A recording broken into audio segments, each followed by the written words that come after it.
In today's video, we're going to go over 5 save classes for you guys to play in the first raid of the War Within Nerub-ar Palace. I will be releasing a complete raid guide in the next week that will cover every single boss and their mechanics in one video, so make sure that you're subscribed so you don't miss out on that. But for the first safe pick for raiding in Season 1, I think it's going to come as no surprise to anyone that it's got to be the Arcane Mage.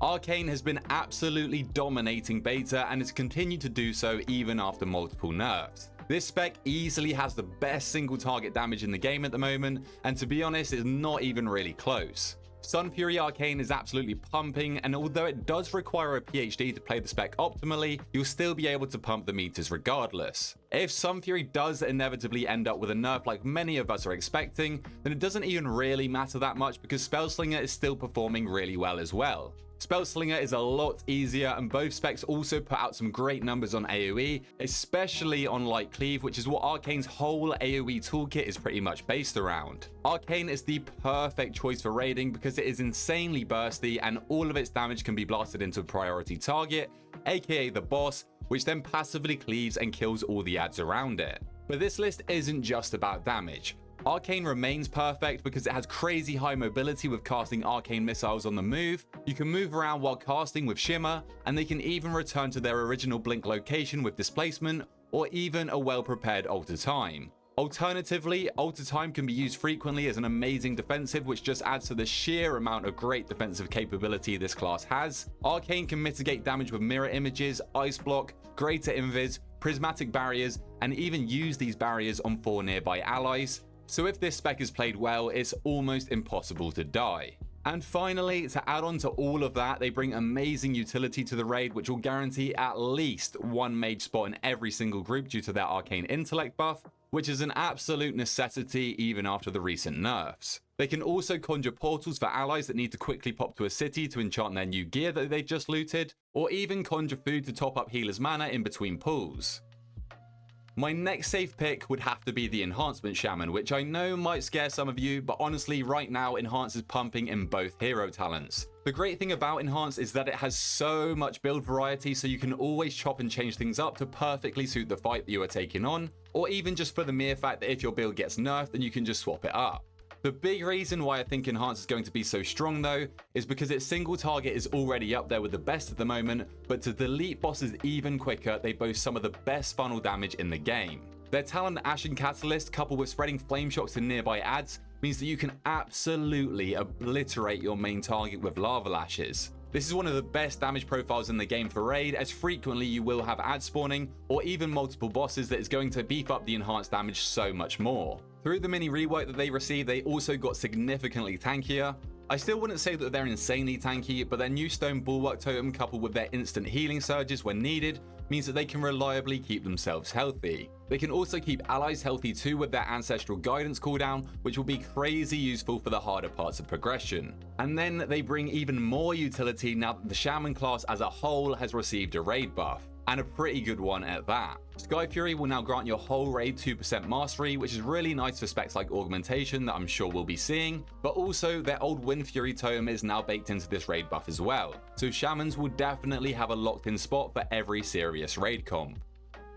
My third safe pick for raiding is the Beast Mastery Hunter. Now, one thing that you have to understand about the Beast Mastery Hunter, because you might be questioning, Vest, why on earth have you put that in this list, is that even if it's not simming too great, it will always perform better than all of the other DPS in an actual encounter relative to the sims. This is because mechanics will not affect this spec anywhere near as much as other specs. They can do 100% of their damage from range while moving, so there are very few mechanics where they actually can't keep up full uptime. All other specs in the game will have to try and play perfectly, and even then losing some DPS is inevitable, so the BM Hunter creeps back up the damage meter. There are also a lot of movement heavy fights in this raid, so BM is going to shine even more. That being said, Beast Mastery is actually doing quite well on the Sims. It's had some big nerfs already, so I think it will dodge the nerf bat in the future, so I can really see BM ending up near the top. It has some really great priority damage with Dark Ranger as Black Arrow hits like a truck, and Pack Leader honestly isn't all that far behind. The spec as a whole is actually really tanky now, which is crazy to say for a hunter, but after the rework it feels like they can live forever. They get 2 charges of Survival of the Fittest, which is only on a 1 minute 30 cooldown now, They have a big heal and exhilaration frequently, and an immunity in aspect of the turtle, which makes you super valuable to deal with mechanics solo.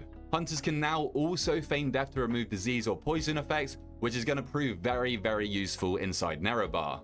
As a little added bonus, they do also bring Hunter's Mark, which is a nice raid buff. It's not going to guarantee them a spot in every single raid, but regardless, it is a welcome buff at the start of the fight. And then finally, as we know, the Beast Mastery Hunter is a very simple spec, which will allow you to focus on mechanics, so you can be that reliable DPS that never dies. The Havoc Demon Hunter is my next safe pick.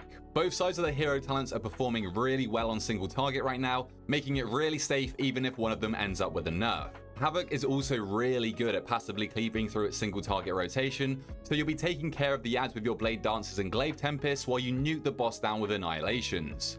But that's not the only damage that Havoc brings. Why Havoc is so valuable to the raid is due to their Chaos Brand passive that increases all magic damage taken by the target by 3%, so basically you could count all of this extra damage from the rest of your raid as the Havoc's damage. You'll definitely need at least one Demon Hunter in your raid, and I think with the way that Havoc is right now, it's probably going to be the DPS Demon Hunter. The spec is also super self-reliant. It has many passive damage reductions baked into it by default, and while in meta, they are constantly leeching health back, which over the course of a tier is easily going to make them one of the least healed specs in the game. On top of their Chaos Brand, they bring more great utility in the form of Darkness, which gives a chance for the incoming damage to miss the player if they're stood inside it. This is an amazing cooldown for progression because although it is RNG, you do have a lot of people inside the raid, so you're generally going to get great value out of this ability for the huge incoming damage phases. And to make it even more reliable, you could even pair this up with the Resto Shami Spirit Link totem for a great defensive combination to equalize everybody's health. Last up, we have the Frost Death Knight. This spec for most of the beta has been topping every single meter possible, and that's not changed too much going into the first raid. Frost is slamming single target damage in both hero specs, but with the Deathbringer Breath of Sindragosa build, they will also be putting out insane AoE damage at the same time. A dreamy damage profile that Frost can actually boast with many different builds that they can run. Rider Frost DK is pumping as well, but also gives the Frost DK some much needed mobility, which will just help you keep uptime to increase your DPS, but will also just generally make dealing with mechanics easier. They can make mechanics less difficult by dropping an anti-magic zone to reduce magic damage taken, but that's not all they can do for their allies. With their new rework, they can talent into Vestigial Shell, which will grant 2 nearby allies an anti-magic shell whenever they use theirs. Although random, this is some really nice utility. More utility comes in the form of their famous death grips to stack up mobs to cleave them down quickly, or even to deal with unique raid mechanics by themselves. Frost Death Knights and Death Knights in general are also super tanky. They have multiple passive damage reductions in their class tree, especially from Will of the Necropolis that reduces damage taken by 35% under 30% health. And then they have a plethora of defensive cooldowns in the already mentioned anti-magic shell. They have Icebound Fortitude and even Lichborn on a shorter cooldown. But that's it. That's my top 5 recommended safe picks for you guys to raid on in Season 1 of The War Within. I did try and pick these classes not just based off of their damage, as any late tuning can impact these choices massively, so instead I also weighed up their utility and defensives. Let me know if you agree with these 5 safe choices, but if not, let me know what classes you'd replace. Leave a like down below if you did enjoy the video and subscribe if you're new, and until next time, I'll catch you guys later.